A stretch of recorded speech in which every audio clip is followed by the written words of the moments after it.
Boa noite a todos. Sejam bem-vindos à nossa casa nesta quarta-feira. Hoje nós temos a satisfação de receber o João Corse, aqui de Jaú mesmo, ele lá da Casa Espírita Teresa de Jesus, e hoje vai fazer a palestra conosco aqui, tá bom? Hoje eu enganei vocês, eu não trouxe papel para dar recado, mas está aqui no celular, viu? Mas é rapidinho, viu? Os recados. Se não tiver recado, não tem graça, né? Vamos lá então. Quarta-feira que vem, isso aqui é bacana, hein? Quarta-feira que vem a gente vai receber aqui o Plínio de Oliveira, de Curitiba. Ele vai fazer uma palestra muito bacana. Salvo engano, ele vai falar sobre o Chico. E ele fala, ele canta também. Então, uma palestra bem animada, sabe? Bem emocionante. Então, participem. Convide os amigos, convide as pessoas que queiram conhecer o Centro Espírita que não conhece, tem medo de... Tragam para cá, não custa, eles vão gostar, não vão sair daqui assustados não, tá bom? Na sexta-feira, dia 15, vai começar mais um curso, às 7 horas da noite. É um curso do livro da Joana de Ângeli, é o Autodescobrimento. Quem quiser, é só fazer inscrição e comparecer às sextas-feiras com a Odete. Está aberta também a inscrição do curso para o MEP, que é o curso de mediunidade. Quem já teve ter um pouquinho de conhecimento aí com relação à doutrina espírita, faça inscrição, faça esse curso, é fantástico esse curso, é muito bom mesmo, sabe? Para a gente se inteirar mais, se aprofundar no conhecimento da doutrina espírita, da mediunidade, faça que vale a pena. Todos os cursos são importantes. E domingo agora, Dia das Mães, a gente vai ter uma palestra especial, o nosso coral vai fazer uma breve apresentação no começo, e depois a Odete Spati vai fazer o curso, a palestra no Dia das Mães. Então, todas as mamães estão convidadas, os papais também tragam elas, viu? E participem, tá bom? E eu falei que era rapidinho. Ah, não, esqueci mais uma coisa ainda, o Sérgio está me olhando lá. Óleo usado. Não esqueçam de trazer óleo usado para a gente passar para o Sérgio. Olha lá, ele está falando que está acabando o óleo já, precisa fazer mais.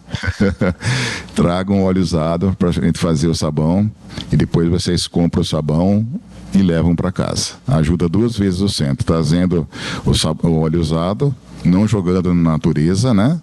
E comprando depois o sabão para ajudar a casa espírita, tá bom? Só isso. Então, vou fazer uma oração agora e depois já passa para o palestrante. Vamos lá?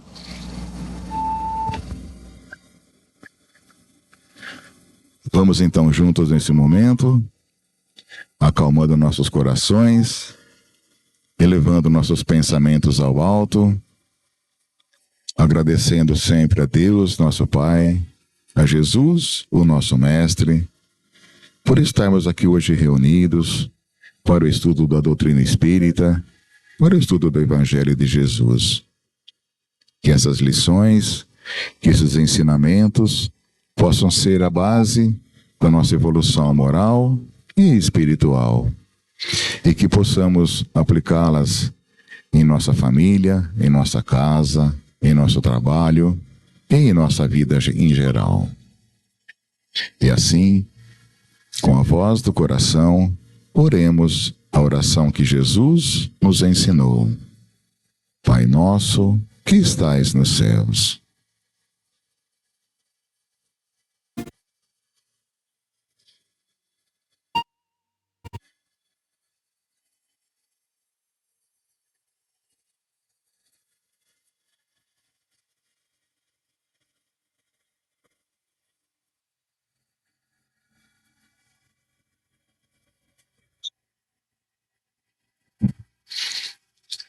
E que assim seja.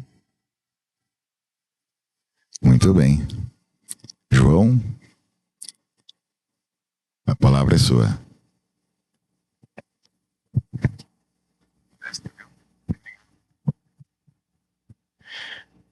Boa noite a todos. Boa noite. Fico feliz de estar aqui. A casa é muito bonita, muito gostosa, uma energia muito boa. E eu gostaria de começar contando a minha história, que talvez seja uma história parecida com a grande maioria das pessoas que, de certa forma, vão parar numa casa espírita. Eu era católico, né? Fiz primeira comunhão, mas assim, eu sempre gostei de ler, de me esclarecer. Então já fui estudante Rosa Cruz, já fui estudante gnóstico. Eu sempre busquei que o que faltava ali nessa religião de massa, né, aquele esclarecimento, né, olha, essa fé cega, chega um momento que todos nós acaba, olha, está faltando alguma coisa, estou buscando um pouco mais, eu preciso entender. E aí foi que eu fui conhecer o Espiritismo. Mas há mais ou menos 8 anos, eu e minha namorada, a gente passava ali em frente ao Teresa de Jesus, a gente olhava e falava, olha só, vamos bater. Ainda era aquela coisa, né, de quem não conhece, né, fica meio um pé atrás, como é que é, né, eu vou entrar lá e estão falando com espíritos, como que funciona, né, porque quem não conhece a doutrina acha que só dentro de uma casa espírita tem espíritos, né, lá na casa dele não tem, na rua não tem, se ele vier aqui. E sendo que a gente está nos locais, assim, eu acho que mais seguros, se ele for ver energeticamente. E um belo dia eu bati lá na porta, atendeu uma professora do ESD lá. Ela falou, volta aqui dia tal, tem um curso começando e vocês começam. A gente começou o ESD, gostei muito. E o Espiritismo, eu me identifiquei muito, primeiramente porque ali eu encontrei Cristo, só que de uma forma mais leve, um Cristo que queria que eu evoluísse. E quando a gente fala de Espiritismo, a gente está falando também de autorresponsabilidade. Então é uma doutrina que fala, olha, a responsabilidade é sua. Tanto que nós temos a lei da causa e efeito. É uma das leis mais poderosas que tem. E outra coisa também é a evolução, porque quando a gente fala de uma casa espírita, o que a gente está falando? A gente está falando de palestra, de curso, de livros. Então é incentivado a evolução, é incentivado o esclarecimento. Tanto que eu não gosto desse termo palestrante, porque eu acho que não se enquadra aqui. Para mim, palestrante é aquele que tem lá mestrado, doutorado, e você vai lá ver uma palestra de um cara que ele sabe muito mais do que quem está assistindo. Aqui nós estamos todos juntos estudando. E a beleza da doutrina é que hoje eu estou aqui, amanhã eu estou sentado aqui, aí amanhã é outro de vocês, e não existe aqui um sacerdote, alguém que está mais próximo de Deus do que vocês, eu falo por Deus e eu estou ensinando vocês. Não, nós juntos vamos estudando, nós juntos vamos evoluindo, vamos aprendendo. E eu comecei a frequentar o Teresa de Jesus, e a gente, né, sempre ouve aquela, quando o trabalhador está pronto, o trabalho aparece. Um belo dia, fazia uns 6 meses que eu estava lá, um pouco mais, essa professora, a Fatiminha, ela falou, ô João, você quer trabalhar? Vai ter uma reunião, um dia tal, aí vem dos trabalhadores. Eu fui, eu nem conhecia ninguém ainda. E nessa reunião eu descobri que estava se definindo a nova diretoria. Né? E eu saí dessa reunião lá como financeiro. E aí comecei a trabalhar, então quer dizer, a espiritualidade me jogou ali, e aí tinha mais um passo a dar, né? Porque assim, eu sempre dei palestra, essa parte de oratória, falar em público, em outras áreas, né? Parte de vendas, marketing. Então eu sabia que mais cedo ou mais tarde eu ia acabar chegando aqui em cima, dando palestra. Eu falei, uma hora ou outra, a espiritualidade, os próprios trabalhadores vão, né, me colocar ali. E eu não lembro quando foi, né, mas um belo dia isso aconteceu, obviamente. Mas isso me foi muito bom para mim, porque quando a gente vem aqui e dá uma palestra, a gente precisa ter uma imersão no estudo muito mais, porque colocam o seu nome lá, olha, dia tal vai ter o João lá, vai lá falar, as pessoas vão lá, e aí, para não passar vergonha, eu preciso estudar, eu preciso ter o que falar. Então, isso me criou um compromisso muito maior com a doutrina, que se eu tivesse só alguém que só frequentava, eu estaria num passo de estudo, que isso acabou me trazendo um pouco mais evolução. Evolução no sentido de ter que estudar mais, ter que procurar mais. Então, eu estou aprendendo ainda. Então, assim, cada vez que tem uma palestra, a gente vai lá e estuda. E eu passei muito tempo, toda vez que eu ia ministrar uma palestra, eu sempre ficava circulando em assuntos ali do Evangelho, sempre ou fé, ou caridade, ou reforma íntima. Então, a maioria, minhas palestras durante muito tempo foram sempre relativos a esses assuntos. E em relação à mediunidade, eu sempre deixei, parece que alguma coisa falava, olha, não está na hora ainda, João, não está na hora de você estudar isso, você se aprofundar nisso. Então eu passei ali um bom tempo só vendo a parte da reforma íntima, a parte de fé, a parte de oração, até que uns 3 meses para cá eu comecei a fazer o Cohen, que é o estudo de mediunidade. Eu fiquei apaixonado. É muito legal, porque assim, cai todas aquelas lendas que a gente tinha, né? Porque assim, o nosso subconsciente coletivo, principalmente quem não é da doutrina, está muito afetado pelos filmes, né?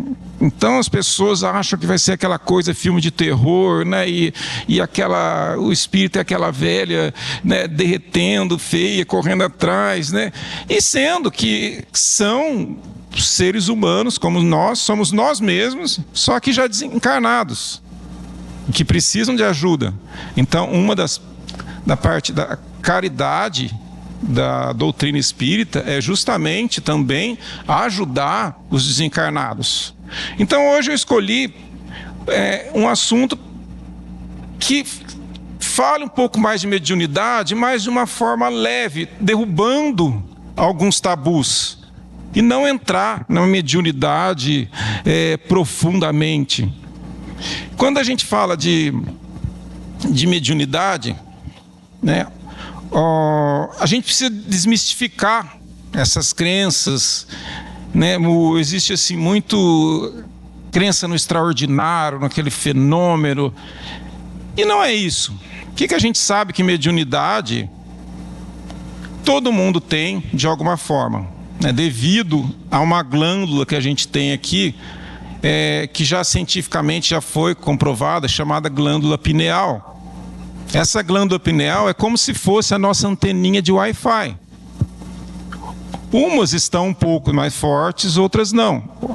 Nós, através da intuição, do pressentimento, de alguma forma, ou quando a gente se descuida da nossa frequência, da nossa vibração, do nosso humor, isso tudo a gente está ficando mais vulnerável. Então a mediunidade não é só... Quando a gente fala de mediunidade, né, as pessoas pensam só em Chico Xavier psicografando, mas existem muitos níveis de mediunidade. Mediunidade está mais conectado à sensibilidade do que realmente ver um espírito. Então aqui eu peguei aqui um pouco dos livros dos médiuns, um pouco do Cohen, né? E aí fala que a mediunidade é uma faculdade humana natural que permite a comunicação entre o mundo físico e o mundo espiritual. Então é uma faculdade natural e orgânica.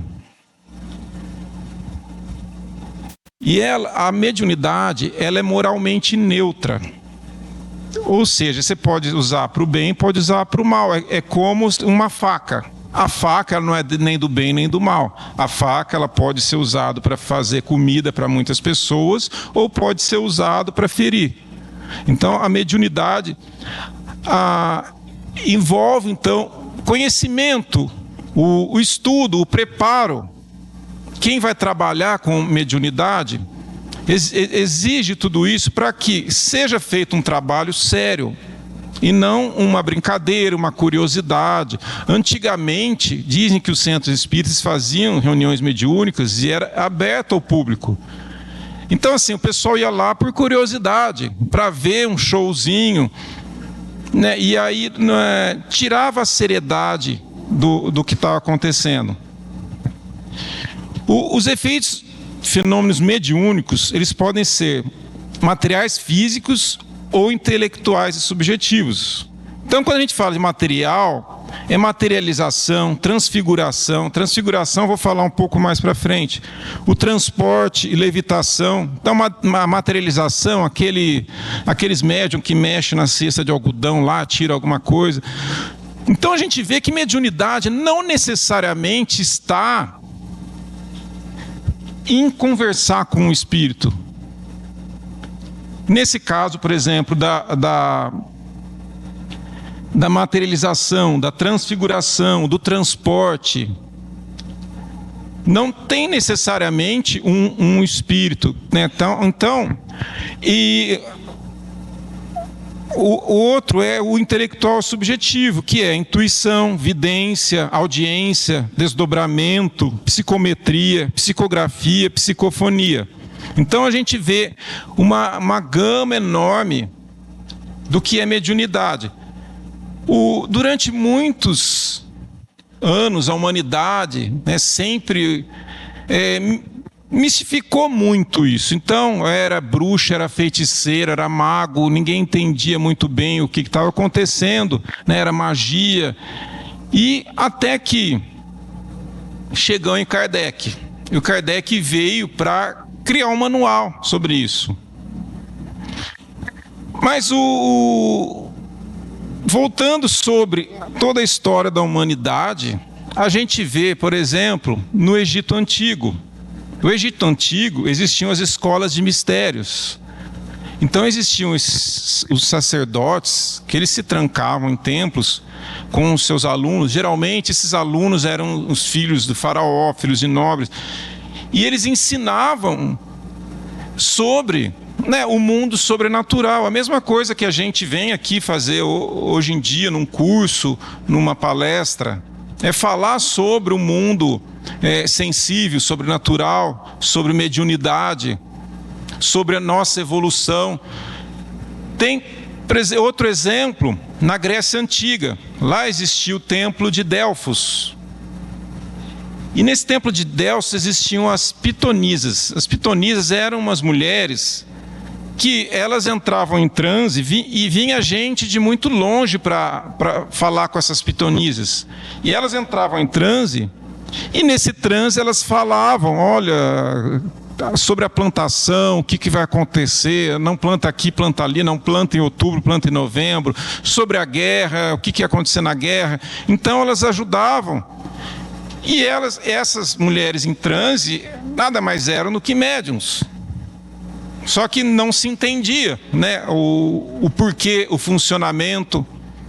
A gente tem, por exemplo, os índios xamãs, que também conversam com os deuses deles, conversam com o sobrenatural. Até a própria Bíblia, até o Novo Testamento, ele é todo um manual de mediunidade. Tem muita mediunidade lá. O próprio Jesus foi um dos maiores médiuns que existiu.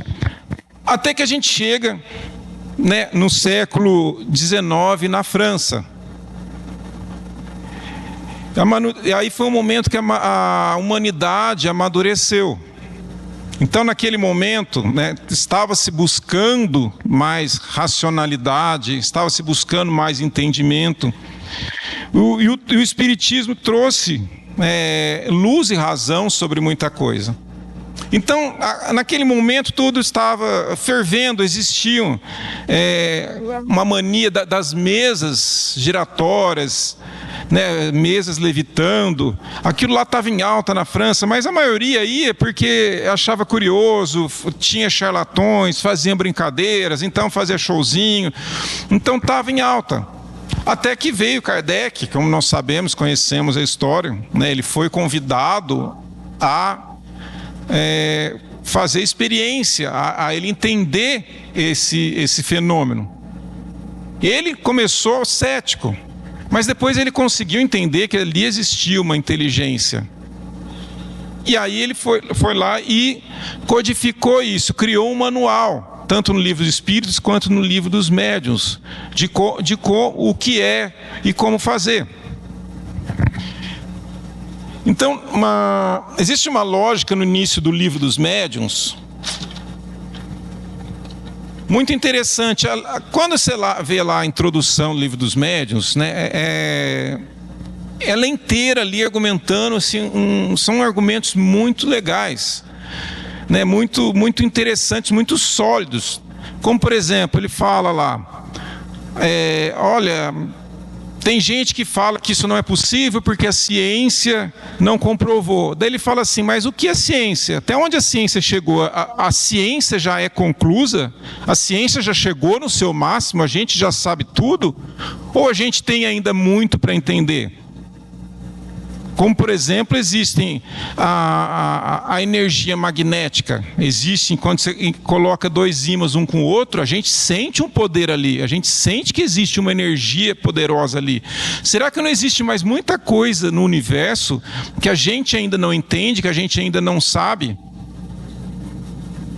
E que Jesus, ele veio, na época dele, nós, os seres humanos, ainda não estávamos preparados para ele nos contar muita coisa. Então, quando ele falava, por exemplo, olha, você precisa perdoar os seus inimigos, você precisa amar o seu irmão. Hoje a gente entende que ele estava falando sobre a sua frequência. Porque quando eu não perdoo alguém, eu vou manter a minha frequência baixa.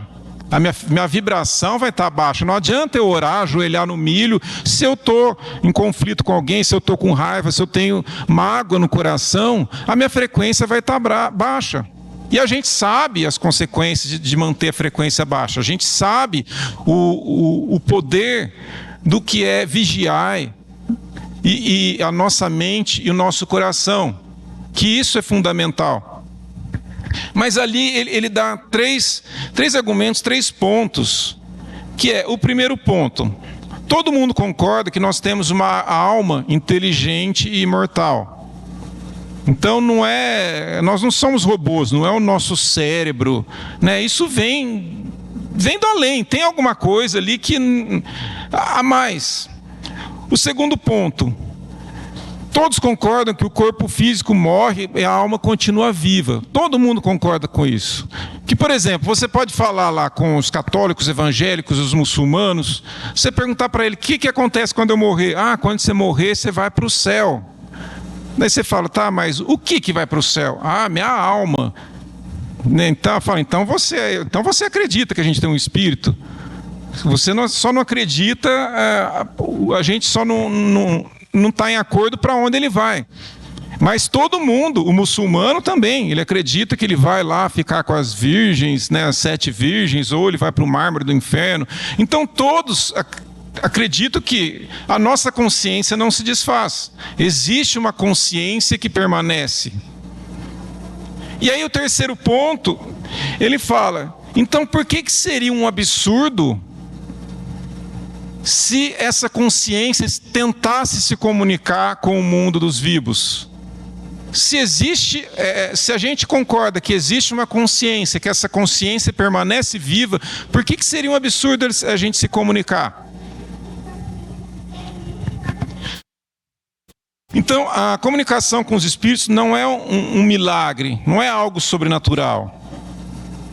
É a lei da vida, é uma coisa natural do universo. Um dia nós vamos chegar num nível de evolução que isso vai ser comum, vai ser da mesma forma. Olha, hoje a gente tem o celular, então assim, eu tenho meu irmão, meu filho está lá na Noruega, né? Então converso com ele no celular.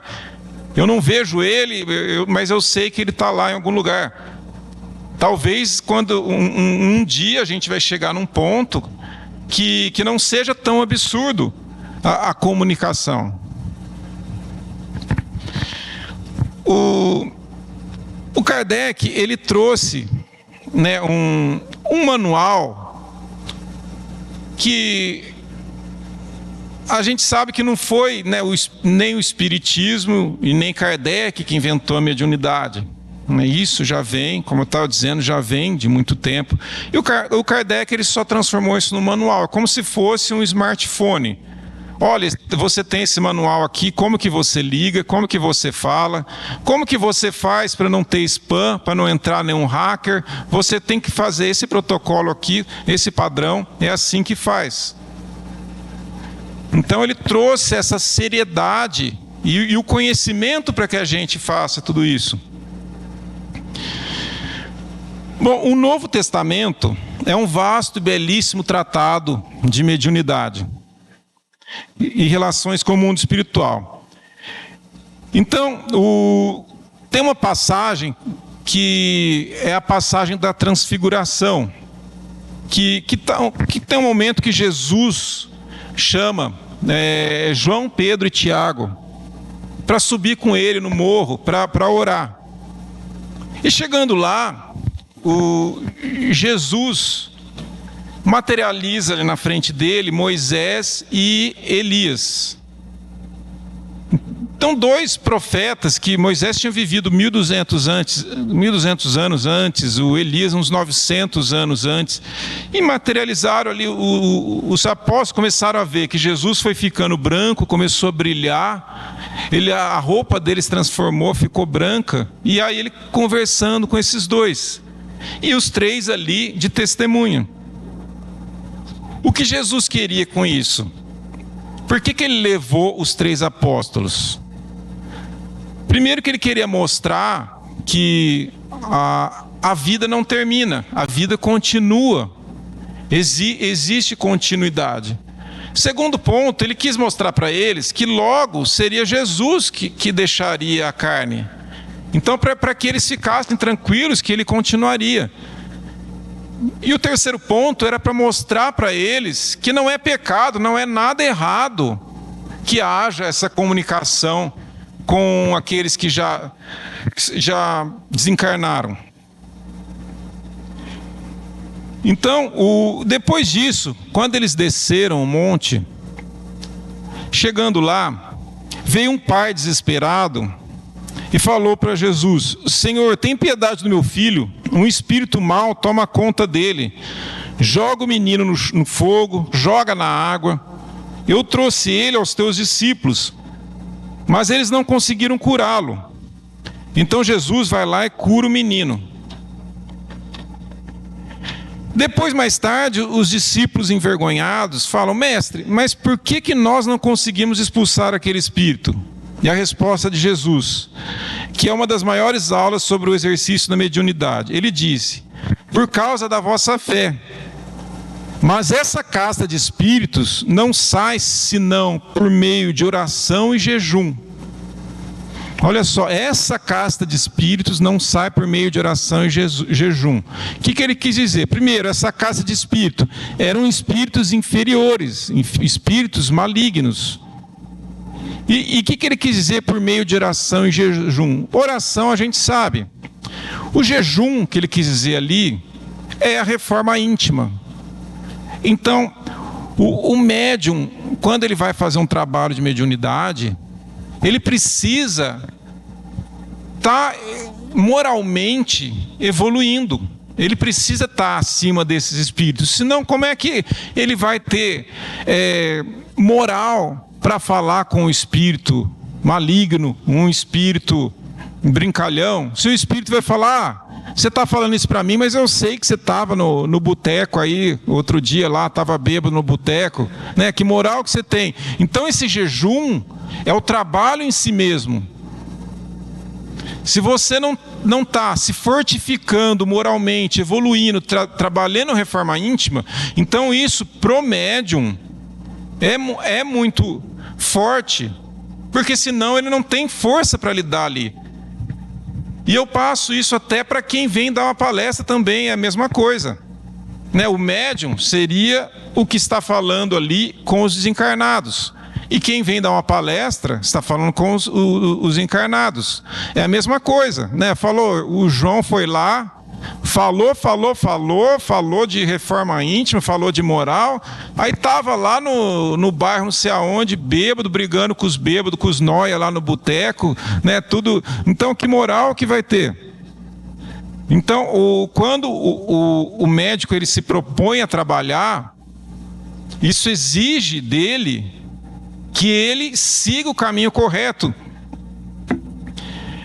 Então a gente tem, com essas duas histórias, a gente pode ver que a passagem mostra dois lados da mediunidade. O alto da montanha, o fenômeno luminoso, o êxtase espiritual, e o pé da montanha, no meio da multidão, que é onde está o trabalho duro, a obsessão, a dor humana. Então o alto da montanha olha, eu não sei quem é médium, olha, né, olha, tem status, eu não sei o quê. Só que o pé da montanha é o dia a dia, é o trabalho duro, é as consequências, são os compromissos que esse trabalhador médium precisa assumir. Bom, João, a mediunidade, o que isso tem a ver com a minha vida na prática? Na questão 459 do Livro dos Espíritos, os espíritos, a pergunta é: os espíritos influenciam sobre os nossos pensamentos e as nossas ações? Muito mais do que imaginamos. Influenciam de tal ponto que são eles que vos dirigem. Então, no nosso dia a dia, nas nossas escolhas, na nossa alegria, na nossa irritação, nós estamos constantemente sendo influenciados por espíritos. Por que isso acontece? Porque todos nós, sem exceção, somos médiuns. Então é como se a gente fosse um radinho. A gente pode escolher virar o botãozinho para a direita. Eu vou manter a minha frequência alta, vou manter meus pensamentos, apesar disso, né, não ser fácil, porque somos seres humanos, somos reativos, as nossas reações, elas vêm de reações químicas e físicas, mas aí que entra o nosso cérebro racional trabalhar. Então, por exemplo, como que funciona? Alguém me xinga, alguém faz alguma coisa que me deixa furioso. O processo o meu cérebro vai captar, ele vai entrar em alerta, vai liberar substâncias de adrenalina, porque quando nossa mente ela identifica que eu estou em perigo ou estou em desconforto, ela libera substâncias químicas no nosso corpo que fazem a gente reagir. E aí depois que a gente sente aquilo, o meu racional vai justificar aquilo que eu estou sentindo. É mesmo, eu estou sentindo isso, agora eu vou começar a justificar. Também ela falou isso, também ela fez aquilo, como que pode? Né? Então a gente precisa assumir esse controle. E isso vem com a evolução da consciência. Quanto mais conscientes nós nos tornamos, menos o ego. Porque essa defesa, ela é o ego se protegendo. Então, quando a gente consegue nos tornar mais conscientes, então, por exemplo, eu vou olhar e falar, olha, ela falou isso para mim, mas se eu pegar isso para mim, daqui meia hora ela nem lembra, e eu vou estar envenenado, eu vou estar bravo, Às vezes tem gente que entra naquele looping, que passa o dia inteiro repetindo a briga, voltando naquela briga lá, né? Voltando e falando outra coisa, como se tivesse... E isso faz um mal, isso mantém uma energia tão baixa. Então, aí eu escolhi girar o botão do radinho para a raiva, para o estresse, para o vitimismo, para tudo isso. E quando eu viro o botão desse radinho, que eu vou sintonizar?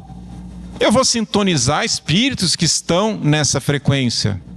E esses espíritos vão até potencializar aquilo que eu estou sentindo.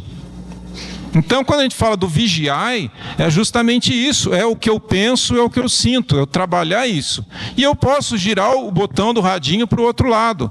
Eu vou manter minha frequência alta, eu vou manter minha mente elevada, apesar de ser uma luta, uma evolução, né? Porque é fácil, por exemplo, para o Chico Xavier, que é um ser já muito mais evoluído que nós, para eles era fácil alguém chegar e tentar tirar ele do sério, né? Ele dá uma risada e seguir a vida dele. Teve alguns casos, né, que, por exemplo, o caso da cachorrinha. Acho que todo mundo conhece que a vizinha matou a cachorrinha dele. A cachorrinha estava doente e a vizinha achou que estava ajudando, foi lá e matou a cachorrinha dele. Aquilo, ele ficou tão mal, ele ficou tão magoado, e ele não conseguiu perdoar de verdade a vizinha. E ele ficou uns dias lá que ficou mal. E aí chegou uma hora que o Emmanuel apareceu e falou: Chico, você precisa dar um jeito nisso, porque a sua frequência está caindo tanto, está ficando tão baixa, que está atrapalhando o nosso trabalho. Daqui a pouco a gente vai ter que procurar outro, você não vai ter jeito. E ele: mas eu não sei o que eu faço, que minha cachorrinha... Então fazer o seguinte, que é o Emmanuel falou para ele algo que Jesus ensinava muito. Para você conseguir reverter isso, você tem que quebrar um padrão. Então, por exemplo, Jesus falava: vai lá e oferece outra face. Então você tem que quebrar um padrão. E aí ele falou para o Chico: vai lá, descobre o que ela gosta e dá de presente para ela. Aí eu sei que ele comprou, acho que uma máquina de costura para ela, se eu não me engano, não é? E o pessoal fala que ele financiou um monte. E aí quando ele deu, ela ficou tão feliz que deu para ele ver a energia, a frequência alta brotando ali dela e atingindo ele, que tirou um peso das costas dele. E ele voltou à alta frequência. Então a gente, é difícil, né? A gente falando aqui, mas quando alguém, né, se matasse meu cachorro, eu não sei se eu conseguiria fazer isso. Mas o ensinamento é justamente: vai lá e quebra o padrão. Faz o oposto, porque você já resolve isso. Você vai ter um momento de dor, que é ter que vencer o seu orgulho, ir lá e perdoar a pessoa e acabar com aquilo, mas depois uma eternidade de paz. E se você não faz isso, você vai ter uma eternidade de dor, porque você vai ficar preso naquela dor, naquela mágoa. O próprio Jesus, no Sermão da Montanha, ele fala, na parte de oração, que ele fala: não adianta você vir orar, não adianta vir fazer oferenda, deixa o que você está oferendo aí, vai voltar primeiro, você vai lá perdoar quem você não perdoou. Por quê? O que adianta eu ficar orando se eu não perdoei? Eu tenho uma mágoa, eu estou amarrado energeticamente com alguém. Não adianta eu rezar, porque eu vou ficar nessa frequência. Então essa quebra de padrão, que é Então a gente está falando de sintonia. Isso é sintonia. Num dia coisas ruins acontecem. E como que você sintonizou esse botão? Pessimismo, raiva, ou você escolheu não sintonizar? São espíritos que você vai sintonizar e influenciarão seus pensamentos. Então, orar e vigiar, que Jesus ensinou, nada mais é do que prestar atenção no que a gente está sintonizando, no que eu estou pensando, no que eu estou sentindo. Então, é um trabalho que a gente tem que fazer, como que a gente faz para começar a ter uma autoconsciência, né? Então, por exemplo, outro dia eu estava no carro indo dar uma outra palestra. E no meio do caminho, eu estava mal-humorado. E aí eu falo: mas por que eu estou mal-humorado? Hoje não aconteceu nada.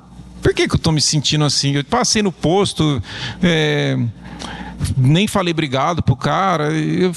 Aí, em vez de eu estar no automático, a gente às vezes é conduzido, né? Porque às vezes nós que vamos trabalhar, né, muita gente diz que são alvos, né? Que a espiritualidade tenta atrapalhar, né? E aí no meio, eu podia estar lá. E aí eu comecei a pensar: peraí, por que eu estou sentindo isso? Eu não estou achando nenhuma causa. Por que eu estou assim, com esse sentimento de mau humor? E aí eu comecei a trabalhar isso. E a hora que a gente toma consciência e analisa, é mais fácil lidar com aquilo. Então, por exemplo, você vai lá e está estressado. Aí a primeira coisa: peraí, eu estou indo no automático, né? Eu estou indo porque quimicamente meu corpo me deixou automático. Então, peraí, primeiro eu vou analisar por que eu estou, deixa eu pensar, qual que é o real motivo que eu estou me sentindo assim. Eu não consegui identificar, ou eu consegui identificar por causa de tal coisa. Segunda pergunta: esse motivo que eu estou que fez eu me sentir assim, é tão importante, sim? É algo que eu me sentir desse jeito vai resolver? Ou só vai piorar as coisas? Então, quando a gente faz essas duas perguntas, a gente já está trabalhando uma autoanálise. Você já está trabalhando uma consciência, já está jogando holofote sobre si mesmo. A gente sai um pouco do automático do dia a dia. Então, sempre quando você se sentir estranho, não seja boneco dos espíritos. Não fique no automático. Pare e pense: por que eu estou me sentindo assim? E a segunda pergunta: se eu descobrir o porquê, esse motivo é tão importante que vale a pena eu deixar minha vibração cair? É tão importante que, por exemplo, às vezes o motivo não está no meu controle. Então, por exemplo, o cara do trânsito me fechou. Começou a chover e molhou a roupa do varal. Fala: peraí, eu estou me sentindo assim por algo que eu não tenho controle, por causa da chuva. O que adianta? Eu vou me envenenar energeticamente por causa disso? Então sempre faça essas duas perguntas, que ajuda bastante.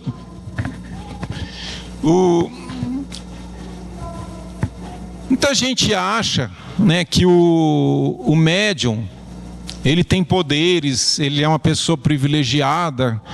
E geralmente, né, muitos falam que o médium que vai para o trabalho mesmo, que atende, ele é um médium que geralmente ele fez algo muito, muito ruim e ele está pagando uma dívida.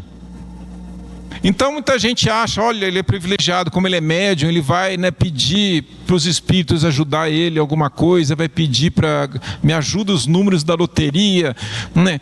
Tanto que tem até uma história do Chico também, que estava um dia de noite em casa e começou a vazar da torneira, vazar água, e o Chico daquele jeito, né, subiu na cadeira e ficou: socorro, socorro, né? Aí aparece ele chamando o Emmanuel: socorro. Aí o Emmanuel apareceu lá com aquela cara, né, de mal-humorado. Falou: o que foi, Chico? Está vazando tudo aqui, está enchendo tudo aqui. Daí ele falou: Chico, você vai lá fora, desliga o registro, pega um rodo, limpa isso aí e amanhã cedo você chama o encanador. E boa noite, que nós não somos encanadores, a ajuda que eu tenho com você aqui é outra. Então, às vezes a gente acha que, olha, só porque é médium ele vai ter privilégios e acesso. Não, o compromisso, o trabalho é muito maior. Outro dia eu estava vendo, né? Aqui é uma opinião minha, né? Então, até se alguém souber sobre isso ou quiser pesquisar. Outro dia eu estava vendo um podcast, o espírito, o pessoal falando sobre quem toma ayahuasca, santo daime, que é algo que pra gente, nós espíritas, a gente vê como algo perigoso. Por quê? Você vai lá pro meio do mato, vai tomar uma droga alucinógena, que você vai estar com a sua sensibilidade toda aberta. Então, assim, você vai estar vulnerável. E eu imagino que os espíritos que estão ali não são os espíritos superiores. Eu acho muito difícil que sejam os espíritos superiores que estejam ali. Para mim são os espíritos brincalhões, os espíritos que sintonizam com essa energia, por mais que existe todo um procedimento, né, quem vai tomar lá com os xamãs da Amazônia, que é algo, né, centenário, de muitos anos, mas não existe o conhecimento sobre isso. E também existe, sim, muito da distorção mental, né? Muita gente vai lá e toma e diz que conversou com o seu mentor, que não sei o quê. Será que também não é totalmente distorção cerebral, né? Que você toma lá um chá de cogumelo, é a mesma coisa, né? Aqui as cortinas começam a balançar, começa uma fada a voar aqui no meio. Então, é só uma observação que depois, né, que se alguém, né, souber um pouco mais sobre isso, né, eu estou dando uma opinião, eu não tenho uma informação correta sobre esse ponto para vocês, mas eu hoje, assim, pelo pouco conhecimento que eu tenho, eu teria medo, seria me deixar vulnerável aí para uma espiritualidade que talvez não seja a espiritualidade que a gente quer se conectar.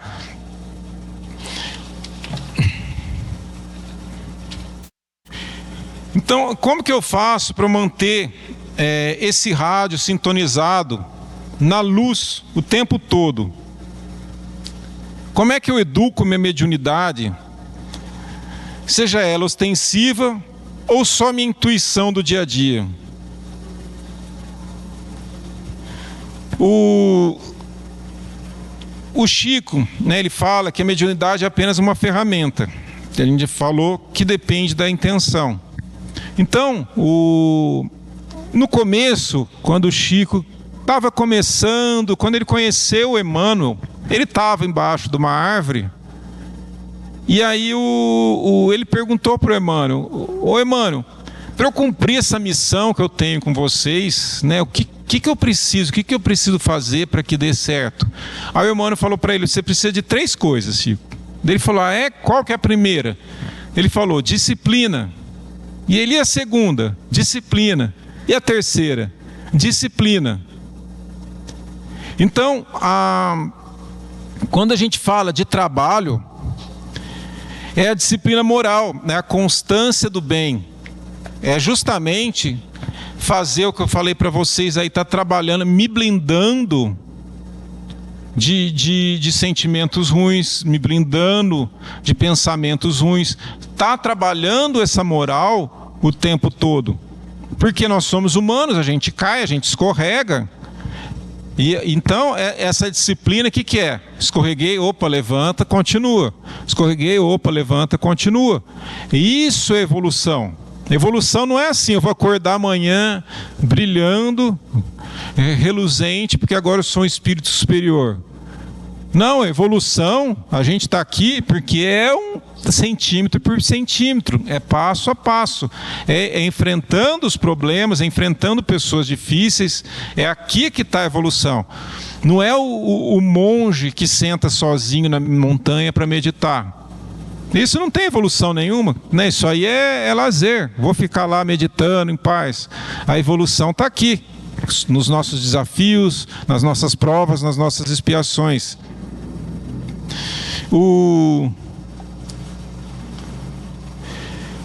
Então o Chico, ele provou que o médium não é um ser especial, não é um santo.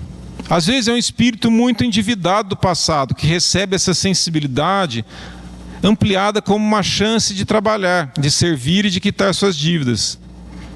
Sem amor e sem disciplina, a mediunidade é só um fenômeno curioso. Com amor e disciplina, ela vira consolo, vira luz, vira ponte e que liga nossas dores à misericórdia de Deus. Como eu estava falando, eu vejo muita similaridade, né? O fato de vir... quem vem trabalhar dando uma palestra também tem uma responsabilidade quase que chega mediúnica.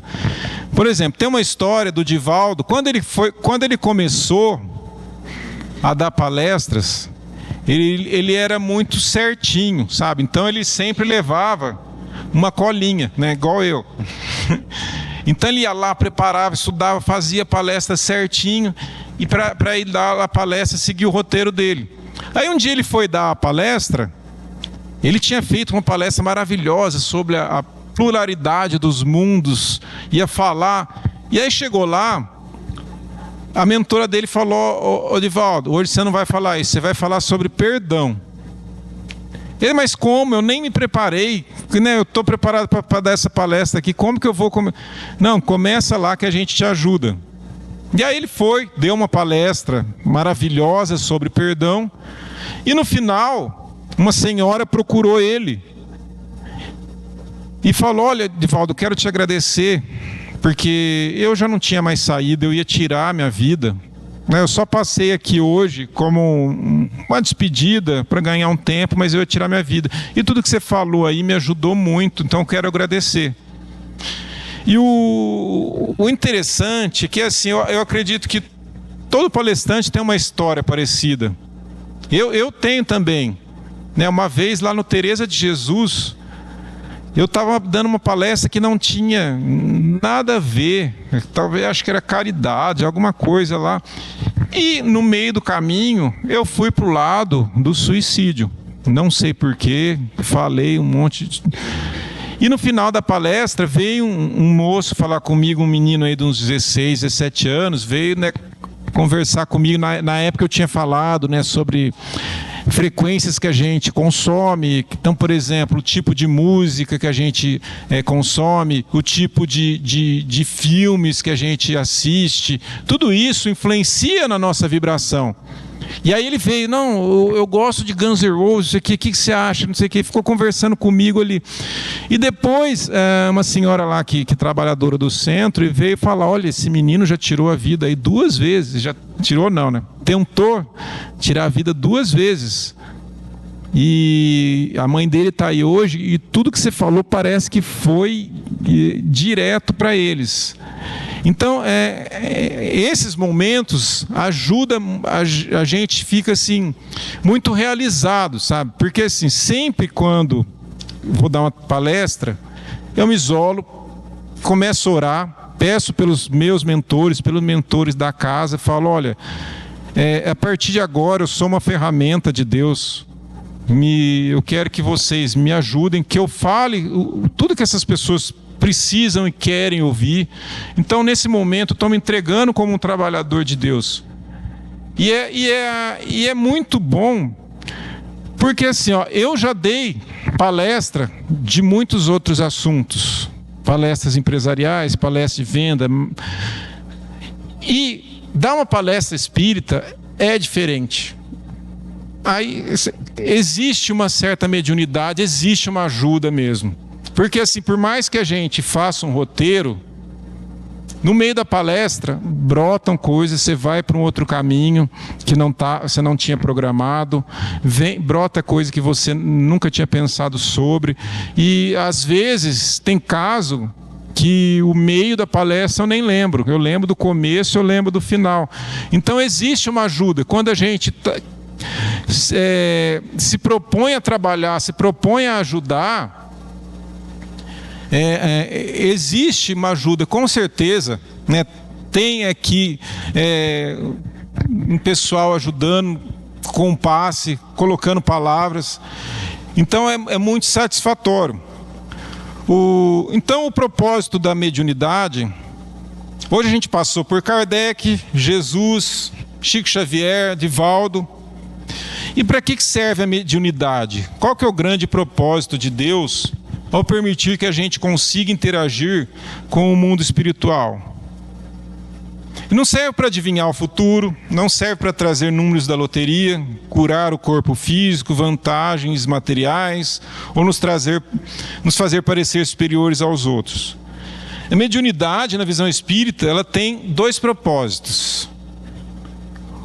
O primeiro propósito é consolar quem fica e quem vai. Então, uma mãe, às vezes, poder ter notícia de um filho, aquilo lá faz tão bem para o coração, traz um alívio no coração. E a pessoa que vai, principalmente aqueles que estão perdidos, estão em sofrimento, aqueles que nem sabem onde estão, conseguir que uma luz, que alguém estenda a mão, que alguém converse com ele com uma palavra de carinho e ajude a dar um caminho para essas pessoas. E o outro ponto é instruir, trazer conhecimento, tanto para o médium quanto para quem o escuta. Tanto que toda a nossa doutrina é feita através da mediunidade. Toda a nossa doutrina, todo o conhecimento que nós temos aqui veio através da mediunidade. Então, a mediunidade também ajuda a trazer informações, trazer conhecimento e para a gente cada vez mais ir evoluindo. O Kardec, ele deu a premissa, ele começou, mas a gente não sabe onde a gente vai parar. Porque a gente vai evoluindo. Então a gente sabe, veio Moisés, veio numa era em que o povo era muito primitivo, então ele tinha, as leis eram leis rígidas, punição. Aí veio Jesus, que trouxe a ideia do amor, a ideia do perdão. E depois veio a nova era, que veio Kardec. Aí já estávamos prontos para começar a entender racionalmente, mas cientificamente. Vamos ver qual que será o próximo passo. A gente vai continuar evoluindo. Então,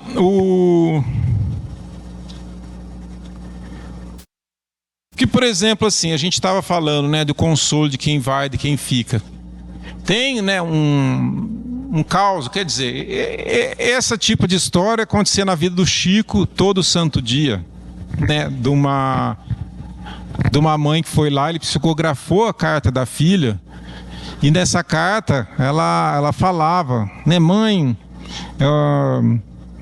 lembra de quando a gente escondeu o relógio do papai na terceira gaveta, atrás da blusa vermelha, lá não sei o quê. Então, assim, para a mãe ouvir aquilo, que não tinha como alguém saber daquilo.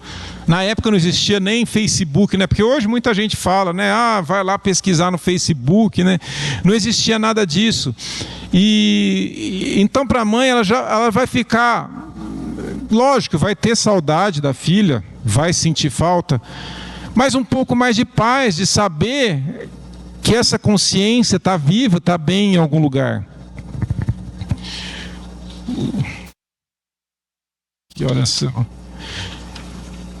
Então, pessoal, para finalizar, você é médium do amor de Jesus quando dá um sorriso sincero para quem chega triste, quando escuta, sem julgar, o desabafo de um amigo no trabalho, quando dá um prato de comida ou um copo de água com o coração cheio de alegria e vontade de ajudar. O maior fenômeno mediúnico que existe é a transformação de um coração endurecido em um coração que ama. Que os nossos rádios mentais estejam sempre sintonizados na frequência de Cristo. E que a cada dia a gente consiga ser, nem que seja só um pouquinho, um bom médium, um bom mensageiro da paz e do amor de Deus, por onde a gente passar. Muito obrigado, pessoal, e boa noite.